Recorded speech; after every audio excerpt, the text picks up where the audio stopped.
You're listening to the Beast of the East podcast on the Believe Podcast Network and Willis Digital Media. All right, welcome back. It is the Beast of the East. Craig, it's been a while, buddy. It's been a while, and you'll see us here. You'll see us here eventually. But we are Believe Podcast Network. We are the Beast of the East, and we are coming to you live from Willis Digital Media, home of the Palmcast, home of the Best of the West, which is our companion show, and home of SEC After Dark, plus many, many other shows. So we thank Steve for joining us here on the video screen. I got my new ring light, so we're good to go. Like I said, we are on the Believe Podcast Network. You can find our audio version there. Joining me, as always, I'm your host, Corey Burton, at Coach Burton 36. All my information is right above. Joining me, as always, is Craig Ladd. Craig, what's up? Corey, glad to be in again. A few little things happening in the SEC. You say? just a couple of things. Yeah. It's got a little interesting. So we're gonna talk. We may talk about that, right? Or you just want to talk Olympics? Or no, I'm just kidding. No, not the Olympics. Absolutely. The Olympics is kind of weak without the crowd. I'll be honest. Yeah. So, we won't talk about that, but we are. We're presented by BetOnline.ag. Speaking of the Olympics, some interesting odds, gold medal odds. You have Iran at plus 75,000. So if they win any gold medals, that might be a fun bet to do. The U.S. is minus 300 also. And they also have odds on where Dame Lillard's going to end up if he's traded. The Knicks have the best odds at plus 150. The Raptors have the worst odds that are listed at plus 1,200. My Atlanta Hawks are not on there. And Craig, I know you are a Clippers fan, and they are plus 750. So are you gonna try to get on any of that action? First of all, I'm not a Clippers fan. If I was, I would probably say I'm a Grizzlies fan. Oh yeah, Ja Morant. He's exciting. Yeah, I got to stay in the home state. I mean, come on. Well, July is wrapping up, man. The NBA Finals, they're done. MLB, they're in the second half of the season. There's plenty of action to get on there as well. If you're football better, there's tons of futures and props you can wager on. NFL training camps are starting to kick off. BetOnline has all the latest odds, news, and information for all your online sports betting needs.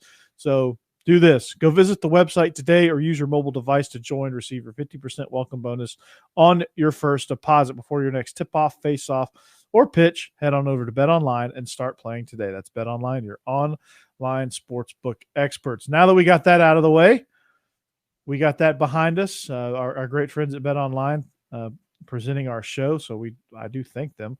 But some news if you have been living under a rock, or if you're just not into sports and you don't really care, Texas and OU have decided they want to join the SEC.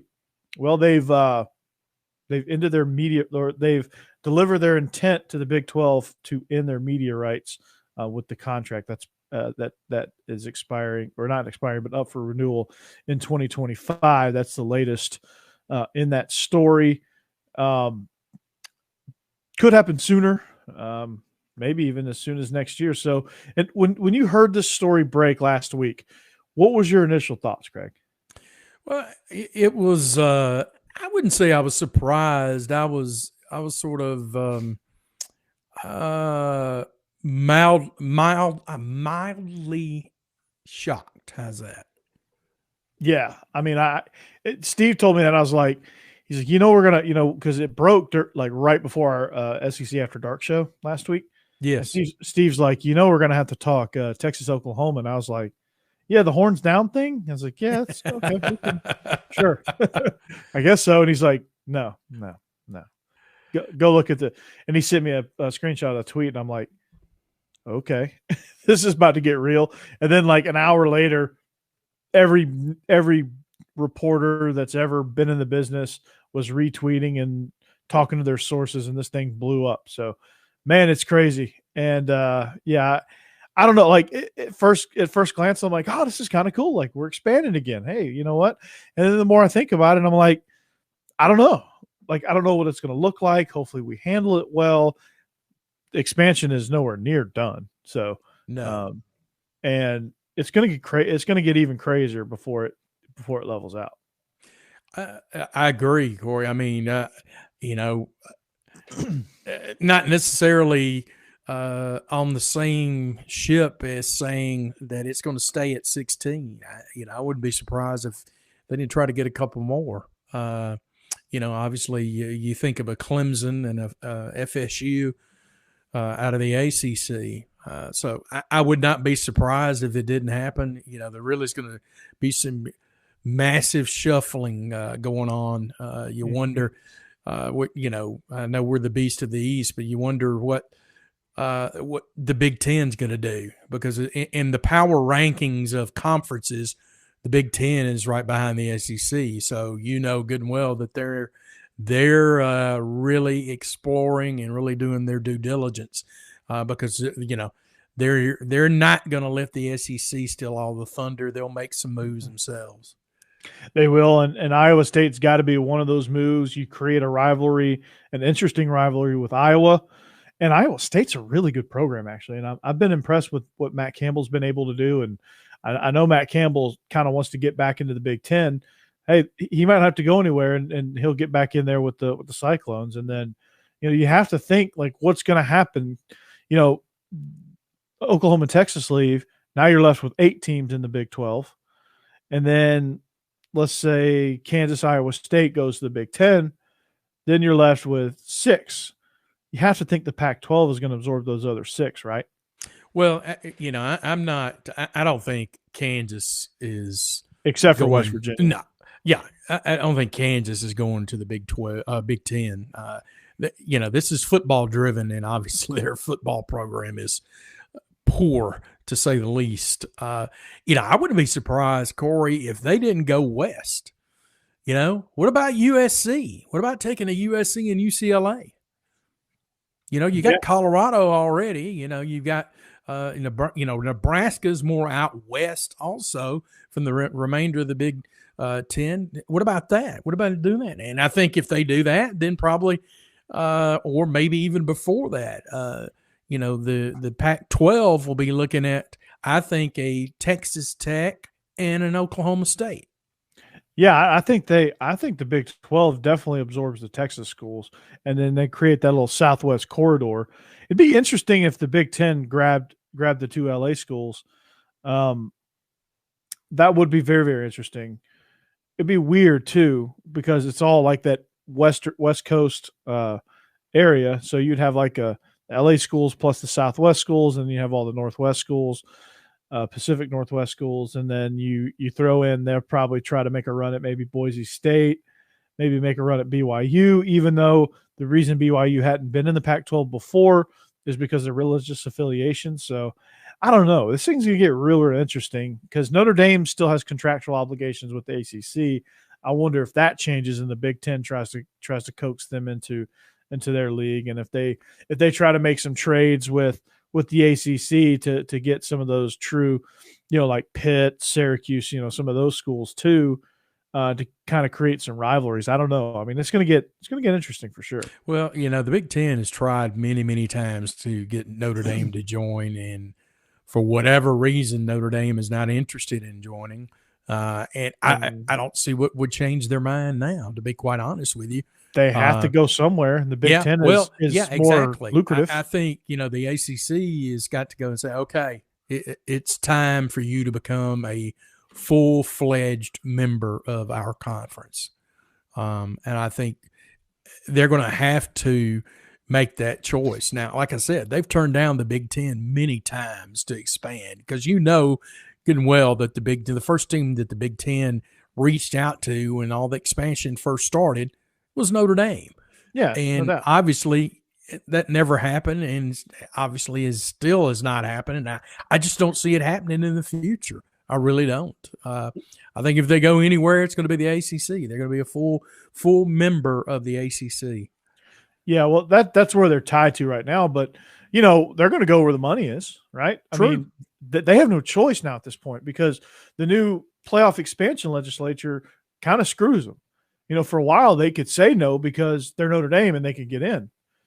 But now, like, this whole independent deal with NBC doesn't really mean jack squat now. So they're going to have to find a conference. And I would say the Big Ten has a more lucrative television deal than the ACC network. But, I don't know. Like, ACC still has Clemson, who is highly rated, Florida State, Miami. So they have some big market teams.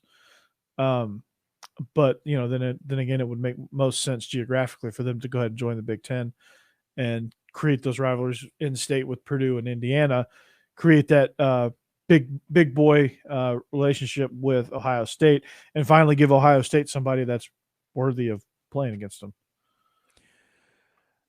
It's going to be really interesting to see how this all plays out because, as soon as things broke with Oklahoma and Texas being rumored to be going to the SEC, and obviously all the more moves were made today in order for that to happen. There were a lot of phone calls being made throughout the country by school presidents, ADs, etc., conference presidents, whatever. I mean, it really has set off a firestorm as far as that goes because, if you get left out in the cold in this, Corey, it could cost you a ton of money. Mm-hmm. Yeah, absolutely. I mean, there's a lot of money at stake. There's a lot of seats at the table in this playoff at stake as well. And, you get stuck. Like Kansas could get stuck and end up in the Mountain West. Yeah, like I said, and the reason for that obviously is their football program because, as I said before, football is driving this thing. Obviously, if it was based on basketball, Kansas would be a top 5 choice, but it's based on football and the fact that Kansas has had their little spurts, but right now they're down in the dumps again, and I just don't see how they could be anything attractive about them at this point.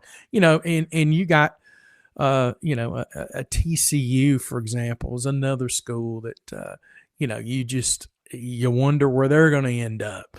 Looking at other things too. I mean, will the Big 12 try to survive and go back and get an SMU and a Houston, I don't think they can survive that. I mean, you cannot replace Texas and Oklahoma with, I'm sorry, SMU fans. I'm sorry, Houston fans, but you can't replace those two, with those two. Well, they're going to have to. They're going to have to drop off. Yeah, they're going to have to go try to. They're going to have to go try to steal back Nebraska. They're going to have to go try to steal back Colorado. I mean, they're going to have happening. to. No, it ain't happening. No, but they're going to have Big to. 12 doesn't have enough cachet to do that. They're going to have to go do something. Cash and cachet to pull that off. No, I just don't see how the Big 12 survives in this. I really don't. They don't. I mean, Oklahoma State is now your marquee program, or maybe Iowa State's your marquee program, which is a very admirable program. I love Iowa State. Been rooting for them since Matt Campbell got hired, but your hat hanging, your leader, your premier marquee program cannot be Iowa State. I love you, Iowa State, but that cannot be your marquee program. So I think the Big 12 is dead. I agree with you. I just don't see how any way it can survive because, it's these other conferences, as I said before. You could have the Pac-12 coming in there and plucking some teams. You could have the Big Ten coming in there and plucking some teams. Mm-hmm. And then probably the leftovers will probably then go to the AAC. Wouldn't be surprised if that happened. Yeah, I mean the AAC could make a claim for getting big boy status if it got a few of these Big 12 teams, and they've got a budding superstar program in UCF. Who's getting more and more talented. They have a big name coach in Gus Malzahn. They're sitting waiting in the wings, waiting for their big conference opportunity. You have Memphis, Cincinnati.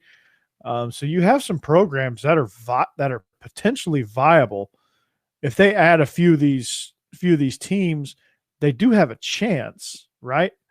But then again, I don't know, because it's still a collection of random. They're just basically like a bulked up version of a group of 5. So I don't know. I just know the SEC is king. Everybody else is looking up. Sorry, Big Ten. Sorry, Pac-12. Sorry, ACC. That's just facts.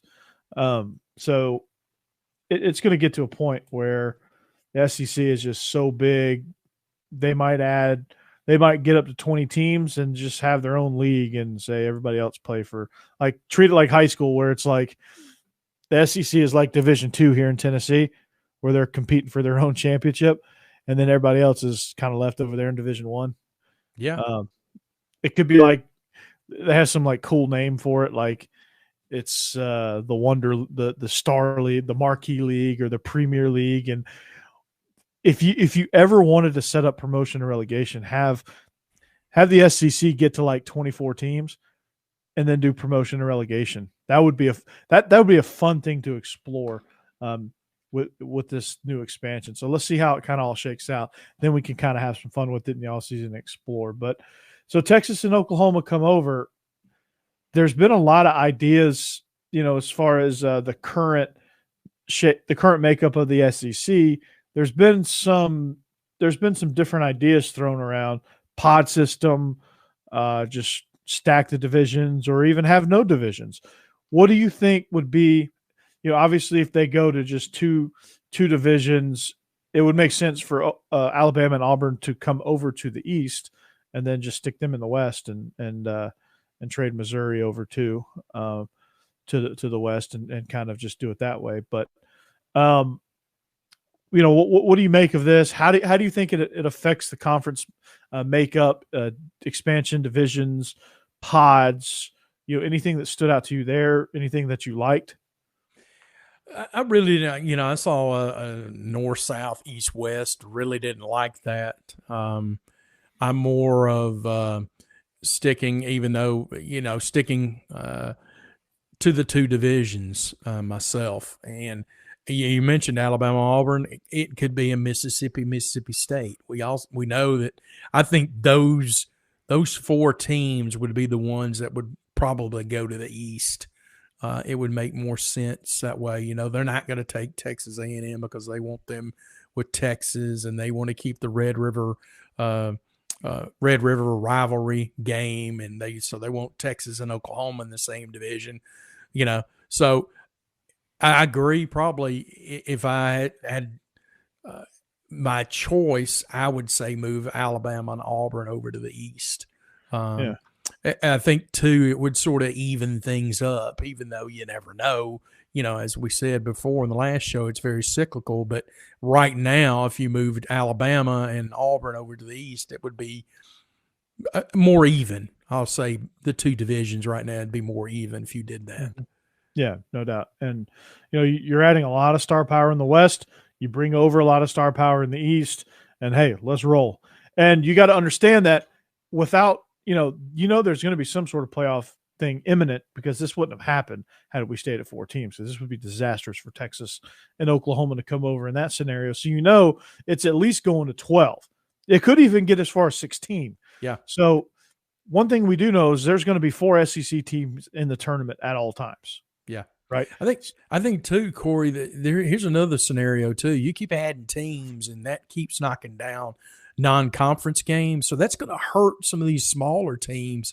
Also, It's going to hurt, a lot of these, teams that depend on these SEC schools for big paydays that they need to sustain their football programs.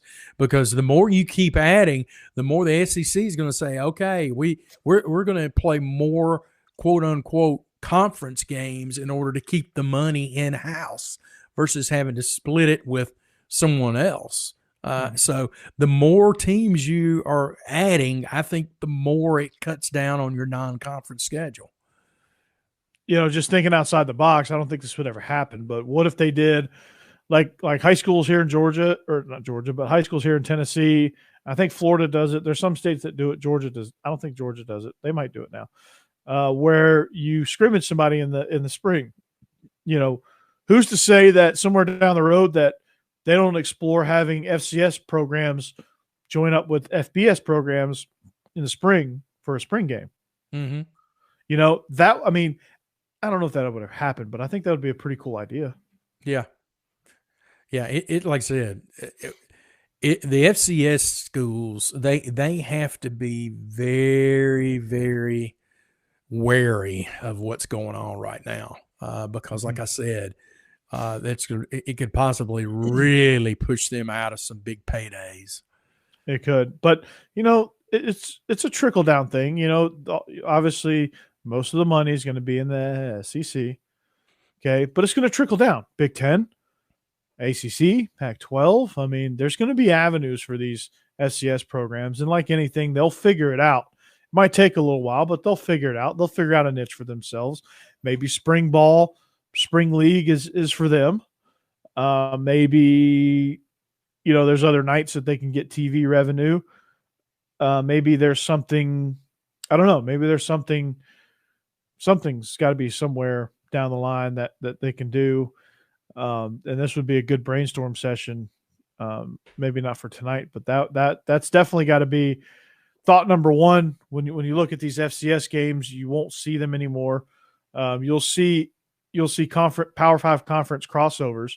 But I mean, the Group of 5 teams still, I mean, they still need opponents too. So it won't be as much money, but they'll be looking to FCS programs to fill games because Group of 5 is not going to be able to play these SEC schools either very much because, it's going to be SEC, ACC. It's going to be all Power 5 for too long.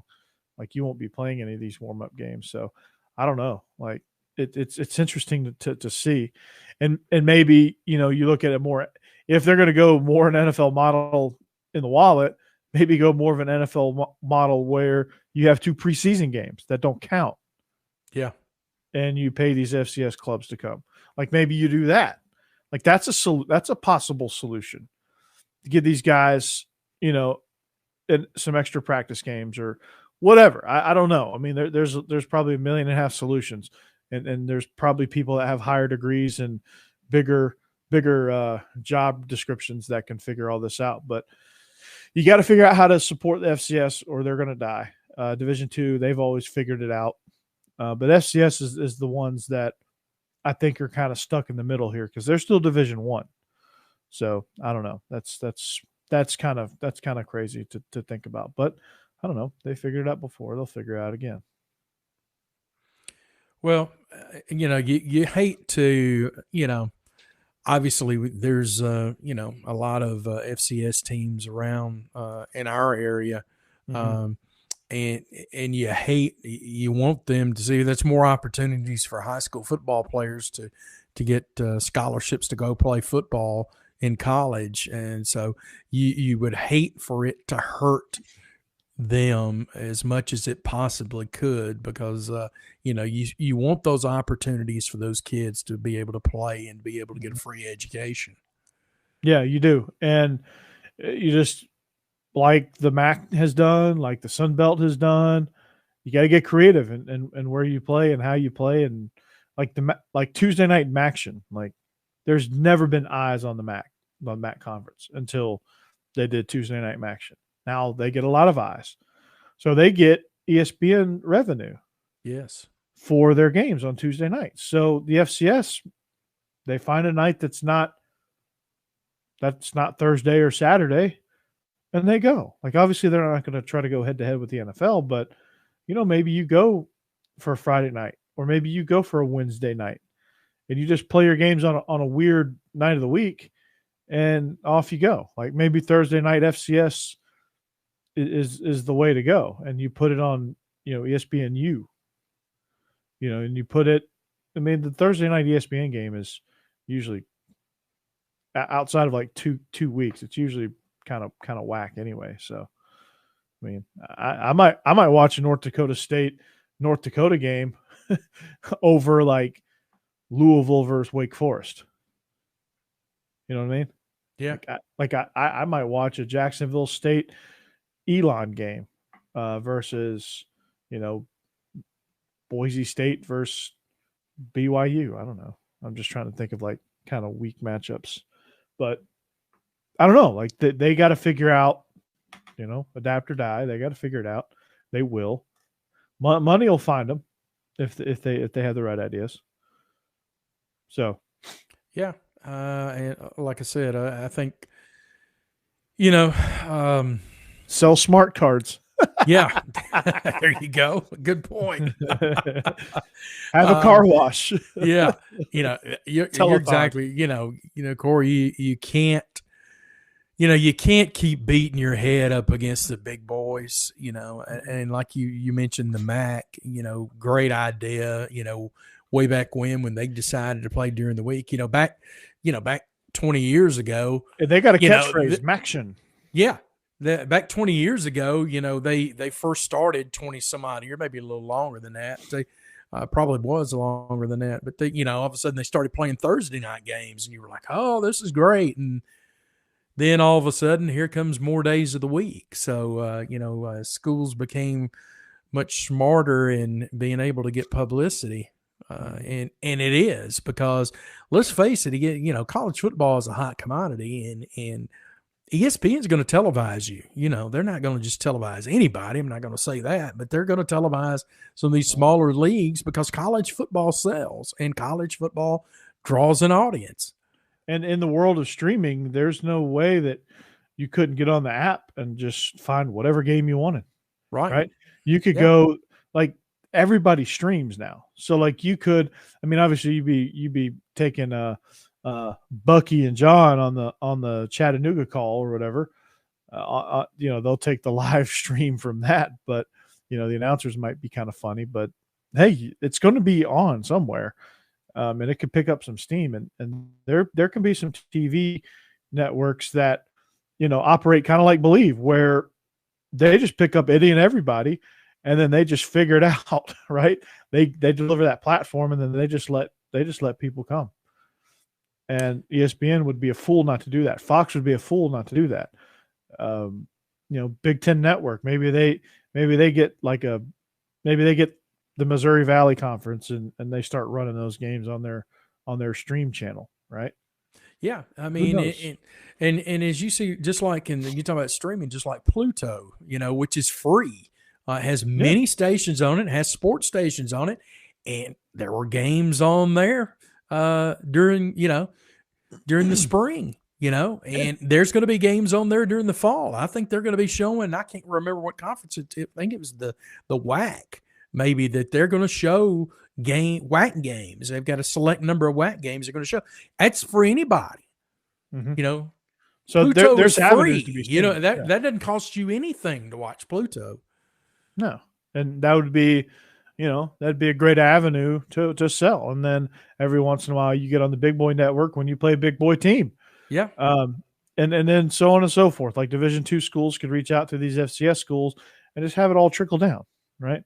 And you could have, theoretically, every college football game in America available to watch. And you can make some ad revenue on it. Now, whoever's watching Montclair State football games is probably not as lucrative as people watching Ohio State, but there can be some dollars coming in. There's all kind of apps. Well, the bottom line is right now, Oklahoma and Texas have kickstarted this thing, and we'll see as the months go on what else happens. Yeah, and shout out to Joe DeLeon. He does he's part of the Believe in FCS football show here on the Believe Network. We might have to get him on to kind of talk about this whole thing and how it's going to affect FCS and what they're going to do. He was a long snapper at Rhode Island, so he knows that FCS life. So we might have to get him on at some point and just kind of like pick his brain a little bit, see what he thinks. So, but nonetheless, Texas and Oklahoma, they're coming. It's just a matter of when at this point. So it could be as early as next season, or it could be 2026, or anywhere in between. So I look forward to seeing how that affects it. If they go single table, if they go straight two divisions, or if they try this stupid pod system, which I thought it was kind of cool out of the box when I first looked at it. Then I thought about it and I was like, this is not this is not the answer. So, No, I don't like it either. yeah, it's not the answer. So, whatever I said before about it, I've thought about it. Sometimes, sometimes my initial reaction is way different than my post analysis reaction. So, keep that in mind. But we'll keep you more updated, and I'm sure on this channel, you'll be vastly updated on the world of Texas and Oklahoma until it becomes official, and then we will welcome them into the conference the way that we welcome everyone in this conference. Just ask LSU. We'll get LSU to be the greeting committee.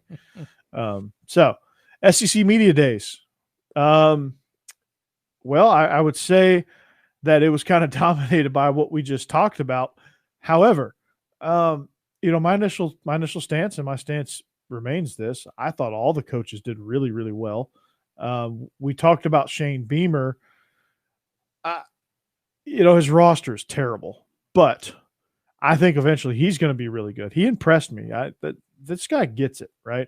He understands it. I mean, obviously the pedigree that he has, I'm not surprised, but I'm just surprised at kind of how quickly he kind of caught on. I was impressed with him. Eli Drinkowitz was really good at media days. He was. I really liked Clark Lee. I thought Josh Heupel did a great job. I thought everybody did a great job in SEC media days, especially the new guys. I was kind of, I wouldn't say worried, but I was kind of skeptical, or I was just kind of like, okay, how are these new guys gonna respond? And I thought all of them responded brilliantly, especially, I don't know, like Clark Lee said all the right things. He presented himself with confidence. They've got a star quarterback in Ken Seals. Josh Heupel was even chatting it up with everybody after his press conference down Radio Row. So he's making friends and contacts all over the place. And I thought Shane Beamer killed it. And then Drinkowitz is trying to vie for the new Spurrier spot. Yeah, like I said, of all of them, I was more impressed with Drinkowitz than I was anybody else. Yeah. To be quite honest, I really liked what I heard from him. He said all the right things. He didn't get trapped in any questions whatsoever. He had the right answers for everything. I was very impressed by him. Mm-hmm. He is, and he was one that when he came in, I was like, man, this guy, I don't know. He was coming from Appy State. He might be in over his head. Then Bama rolls around and Bama does what Bama does to everybody, roll right through him. Then Tennessee rolled right through him, and I'm like, oh, this guy's not off to a great start. Tennessee, you can't judge the Bama game, but that Tennessee game wasn't great. Then they play LSU, and they turn it all around, and they finished 5-5, but they were ranked at one point. So I'm just impressed with the culture that he's building there. Those guys are playing hard. He's starting to recruit fairly well. He's gonna have to get a little bit more of an uptick in that if he wants to compete long term. But they're buying in over there, and I really like what he's about. I really, just listening to him talk, you're just like, man, this guy, like, he understands it. He doesn't give you the standard canned coach's responses. I mean, he doesn't reveal too much either, but he'll tell you. I mean, he's not afraid to answer a question. Some coaches are very, very guarded with that, but he's pretty open book when it comes to that. And I know media people appreciate that, but you get to kind of see into his mind and see how he's thinking, and I was impressed. Yeah, like I said, I was. He was the most impressive of the coaches that the new coaches for sure that I saw. And I mean, he ranked up there with me with as far as the veterans go. To be quite honest with you, like I said, I was very impressed by him. I think Missouri had a home run when they hired him. They got to give him some time. And I think he will do some things there. I think to get to a point, of course, it all depends on, what happens with this expansion, because, if in this expansion, I would just digress a little bit. And I was going to say that Missouri may be worried about him going somewhere else, but if you're part of the SEC, you're in the pedigree with the additions of Oklahoma and Texas, so it'd be hard to leave the conference. Yeah, you're not going anywhere voluntarily now. No. If you're in the SEC, that's just not going to happen.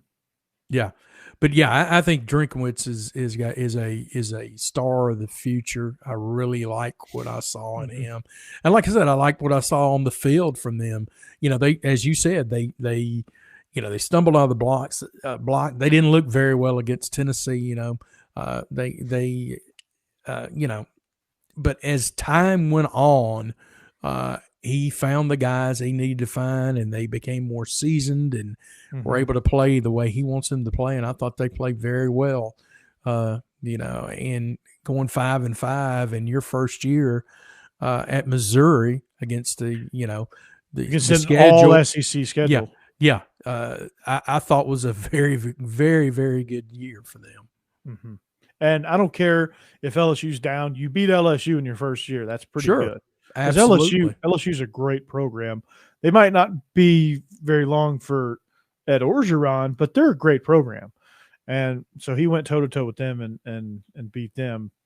Two of his losses were two of the best teams, two of the better teams in the country. Like he lost to Georgia and Alabama. Alabama, obviously, they won it all.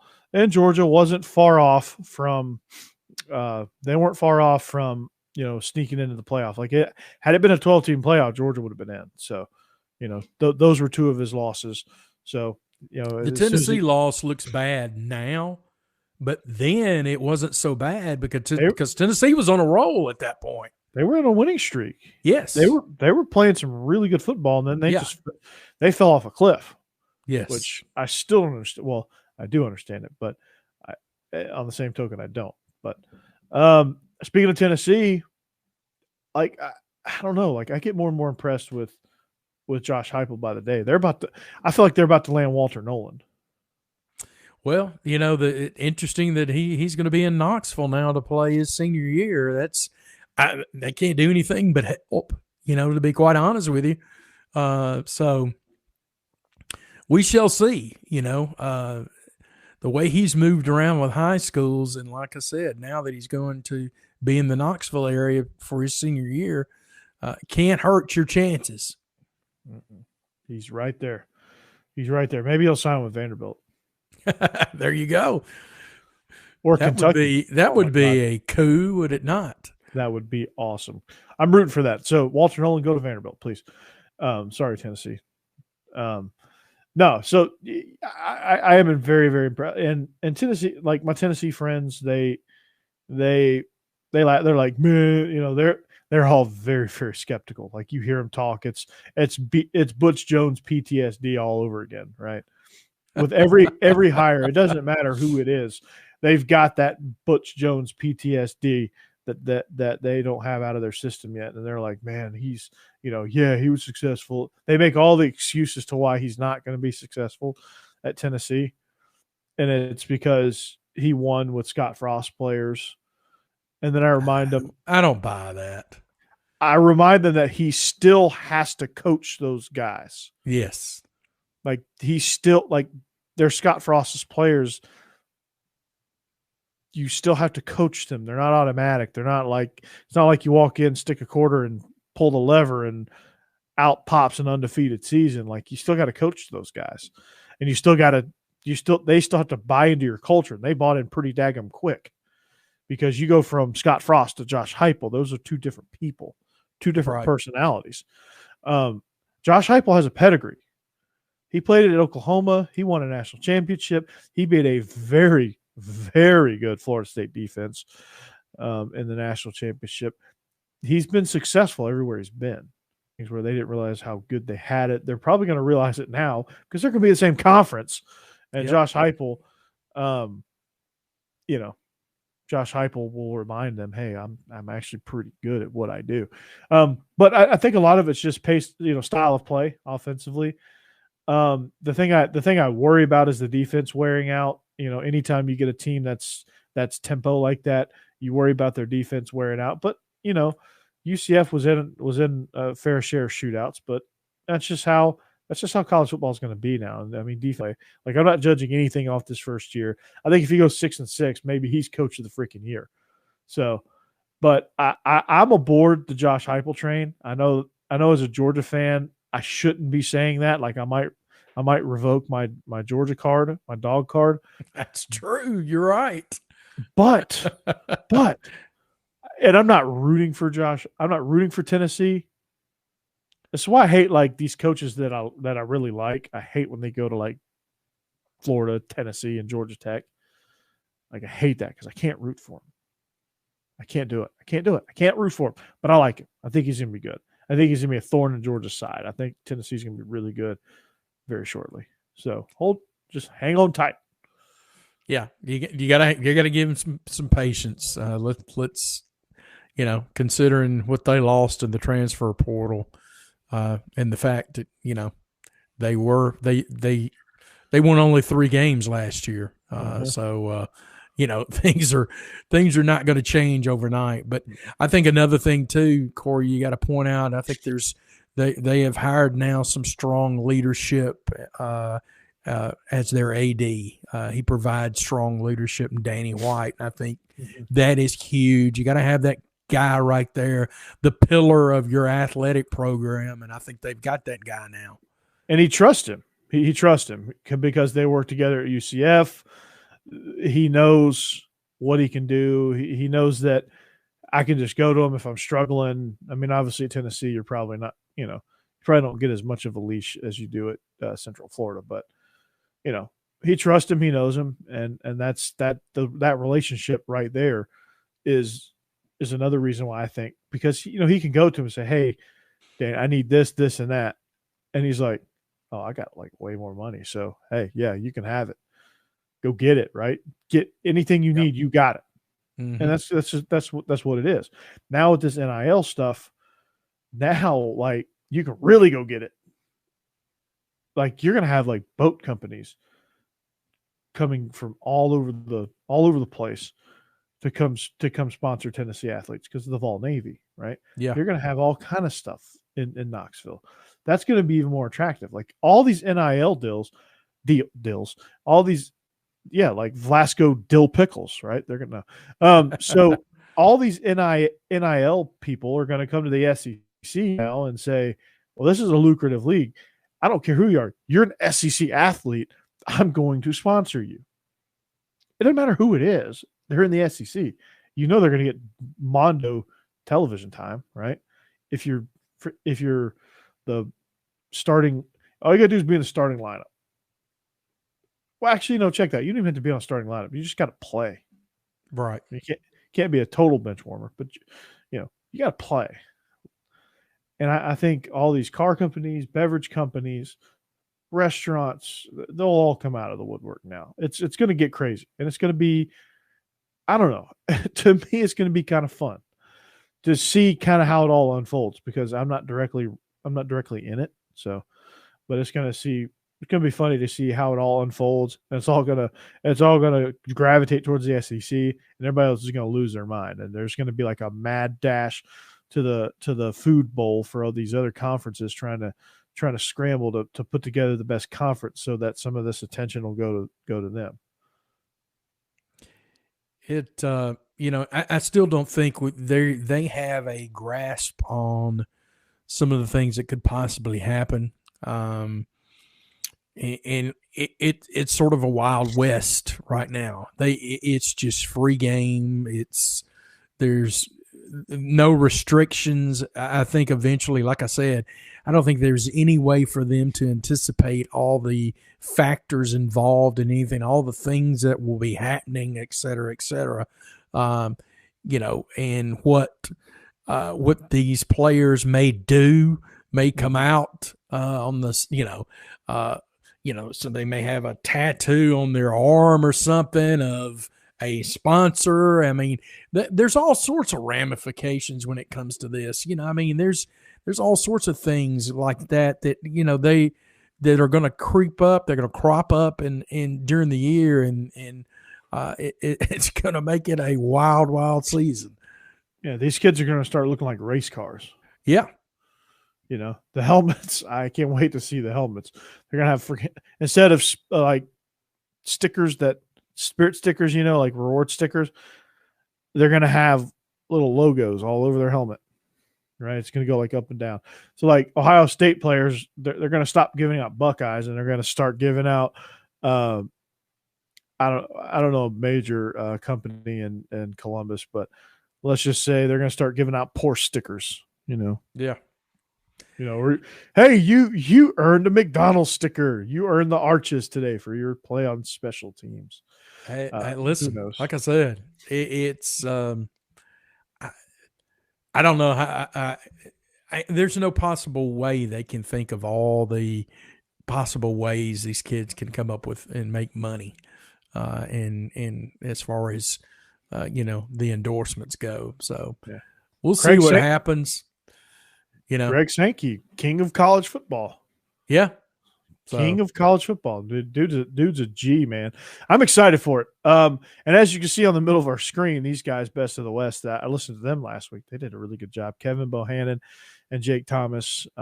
Kevin from Hog Talk and Jake Thomas from the Tide Talk podcast. They joined forces for Best of the West, so check them out every Tuesday at 8:30. So that was kind of a cool show to watch. I kind of get a good perspective there. Thought they did a good job. So I'm sure they're chomping at the bit to talk about this whole expansion stuff too, because it's going to be crazy. So, but we've been going on and on and on about it. But I mean that's the story. So I'm curious to see, and we're the beast of the East, but like it's going to be a national ripple effect, and so it's going to be where do the Texas schools end up? Where does Kansas State?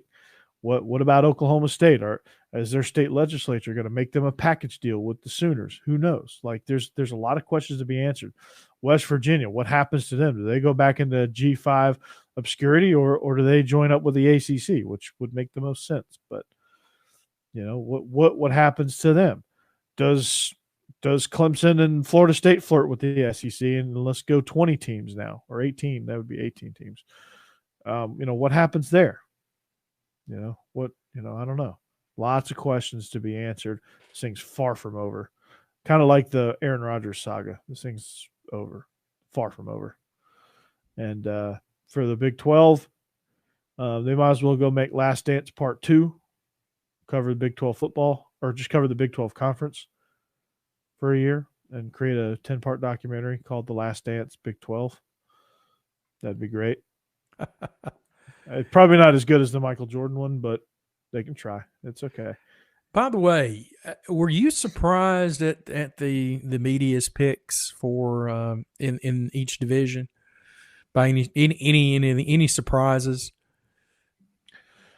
No, I don't know. I mean, I think Georgia and Alabama are, I think they're the top two. Was most of them was most of the media publications picking Kentucky number 2 in the East?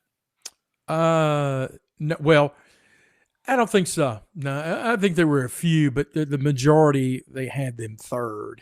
I think, which is where the media members had, they picked the East: Georgia, Florida, Kentucky, Missouri, Tennessee, South Carolina, Vandy. Which I really don't have a problem with.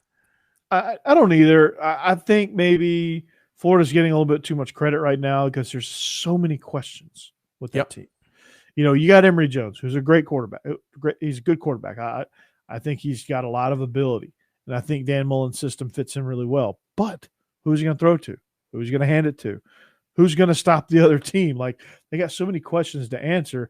Yeah, they've recruited well, but we don't know anything about these guys on Saturdays, because the guys that just left for the NFL were the ones getting all the time. So I'm a little hesitant at picking Florida number 2. I certainly think it wouldn't surprise me to see them at 2, but it also wouldn't surprise me to see them at 4 or 5 too. Like, and have a completely terrible year. So Florida's a team that's in flux. I'm surprised that Kentucky. I think Kentucky's one of those teams where if they figure out the quarterback situation, they can be really good because they have a good running game. They have a good experienced offensive line coming back, and their defense is, even though some of the star power has left, I still think they play defense really well no matter what there.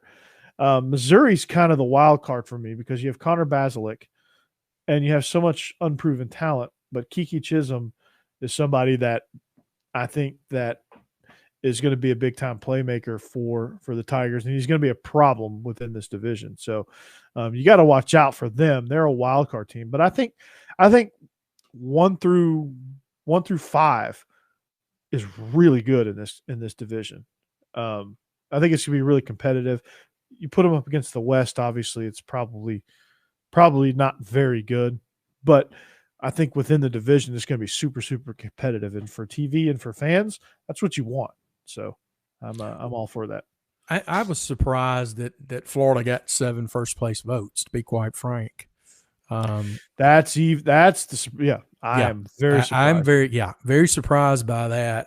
And the fact that, in the West, Texas A&M was picked second and only received 1.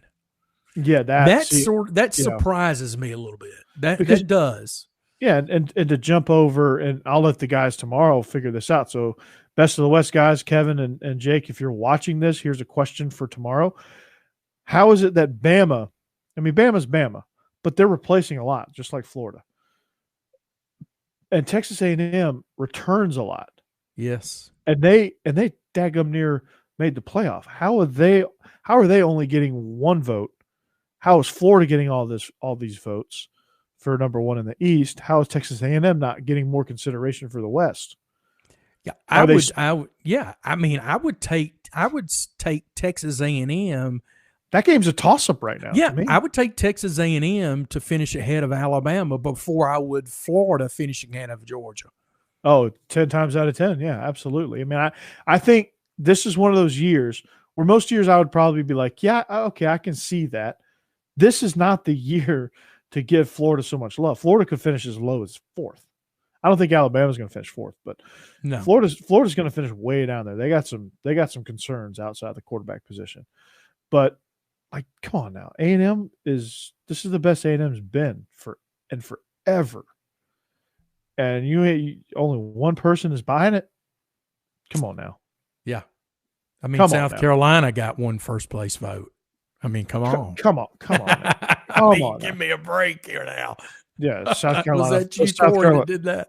That was definitely me. I gave Vanderbilt one too, under my alias. So maybe the best of the West guys can maybe examine that a little bit further. Yeah, it's interesting. Like I said, it's crazy, man. I don't understand that.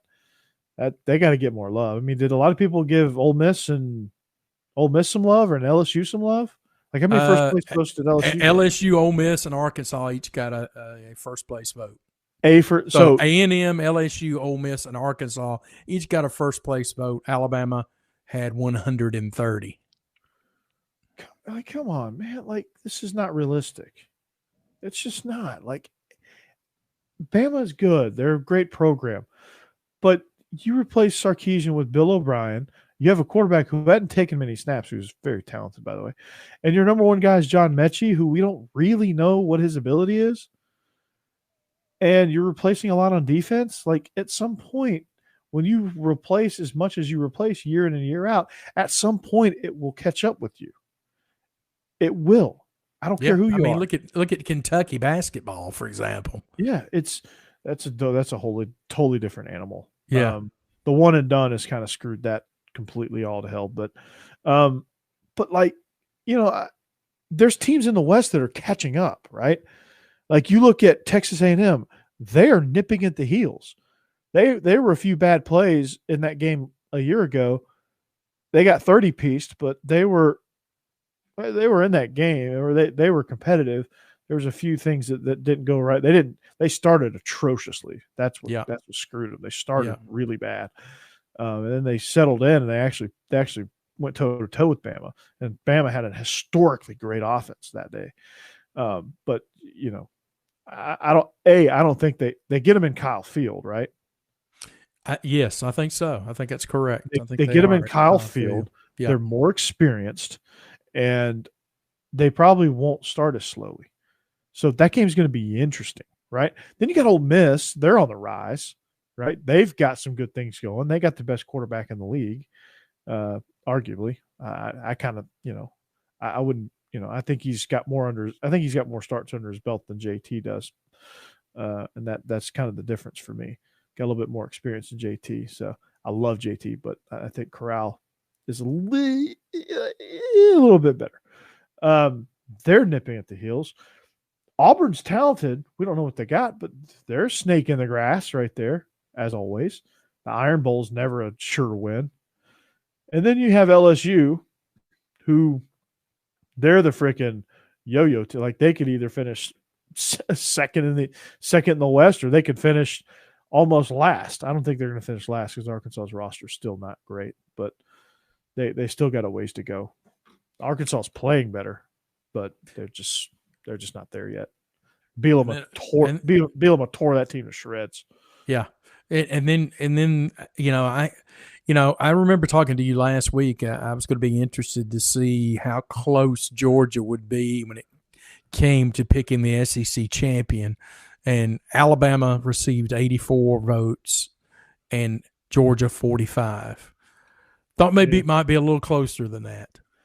It's Alabama. That's all it is. It's Alabama. People are like, yeah, it's Alabama until it's not Alabama. Georgia's more experience. They got, they're right there with them neck and neck with talent-wise, and Georgia's got more experience coming back. And that's the difference. I think Georgia's in certain spots, Georgia's better than Alabama. I agree with that. Yeah. So I think it should be at least dead even, if not in favor of Georgia.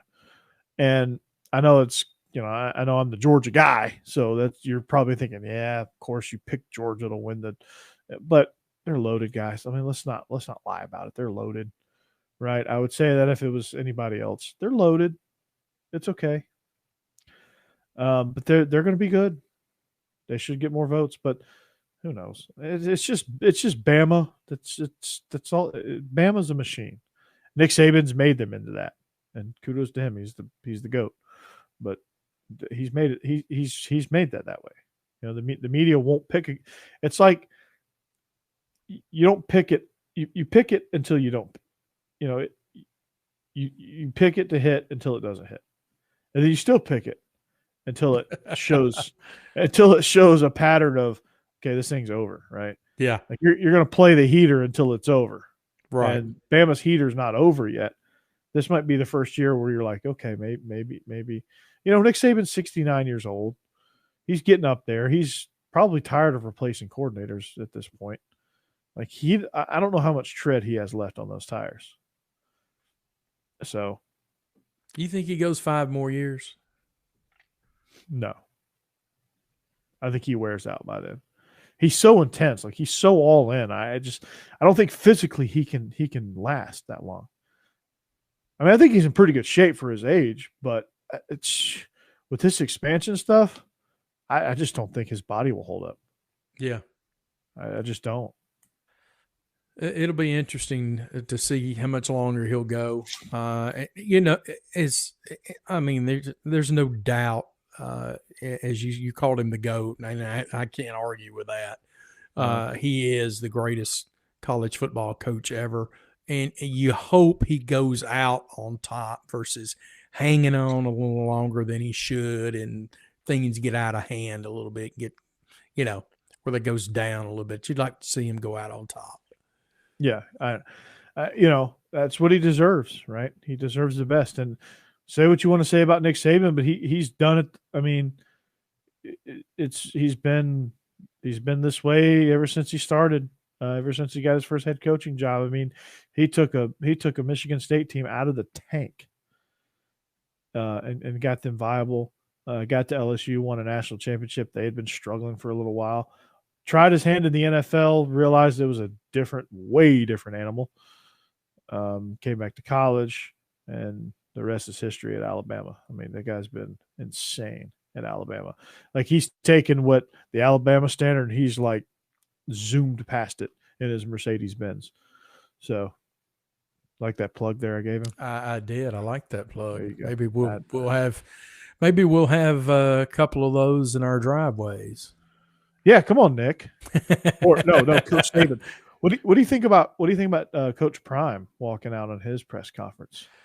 Oh, me, Coach Prime. I tell you, Coach Prime, he's got a lot to learn when it comes to being a coach. I'll just say that. Yeah.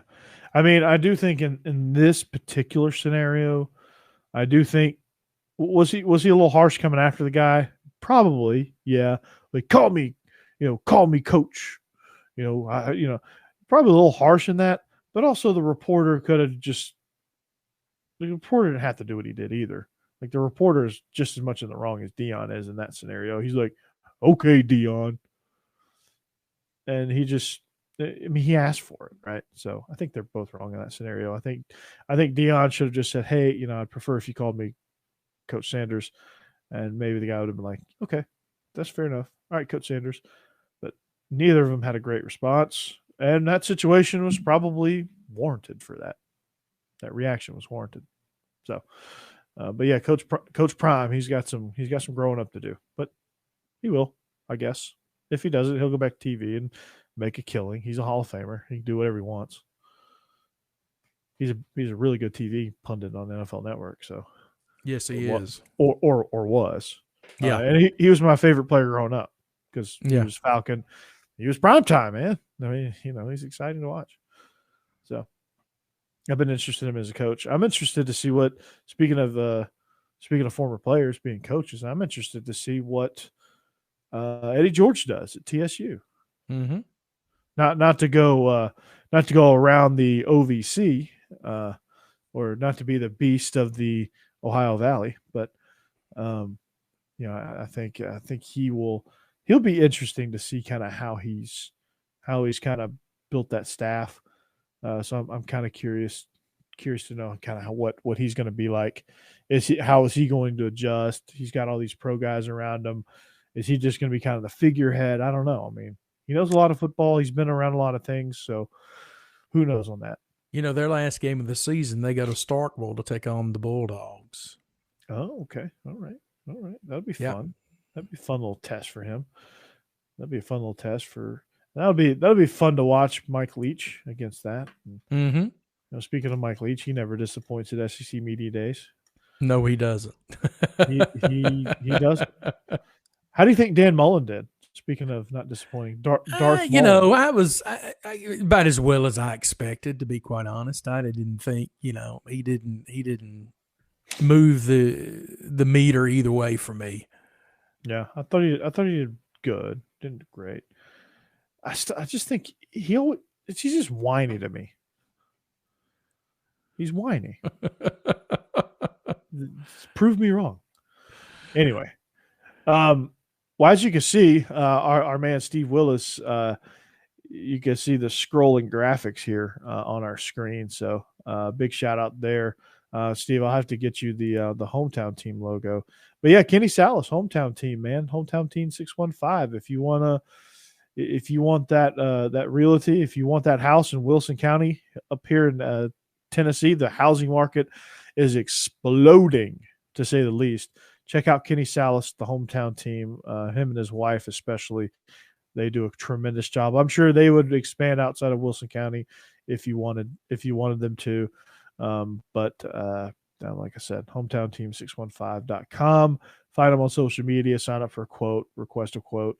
Like I said, they'll get you in the house that you want, and they will find the best deal for you, the best deal possible, and they will help you out. And they're the real deal, man. Hometown team 615. So, anyway, Craig, that's going to about wrap it up for us, right? Yeah, that's been. I'm sure we'll have more information on Oklahoma and Texas. As it's a developing story, and who knows, it could be two more teams out there ready to join. It's going to get crazy before it settles. So we're done expanding our thoughts on that. See what I did there. And as this thing develops, we'll keep you more and more up to date. But as you can see on the screen, we are the Beast of the East. If you look right above us, you can find social media information at Burton.Corey on Instagram for me. You can follow my other show, Believe in Dogs, on all social media platforms. Find us wherever you hit your podcast. Rate, subscribe, like this video. Hit the bell notification if you want. If you want some other content on this, you'll get a notification that something else has gone live. So Willis Digital Media, is doing a great job. Like I said, with the fall lineup. Beast of the East is going to kick off your week. Best of the West, as you see with Kevin Bohannon and Jake Thomas, that kicks off tomorrow night, same time. Then you got SEC After Dark. You'll see me try a new beer, and then Palmcast every weekday, recruiting shows, Monday morning quarterback shows here on the Willis Digital Media Palmcast channel. So check us out there. And again, anywhere you find your podcast, if you just want the audio version, like if you're driving in your car on a long road trip and you want to listen to us, find us on there. We are the Beast of the East on the Believe Podcast Network and also on Willis Digital Media for Craig Ladd. I am Corey Burton. We are presented by betonline.ag and the Keller Williams Realty Hometown Team 615 and all the other sponsors you see rolling across the screen. So, Craig, have a great week. You too, Corey. Everybody else out there, have a great week.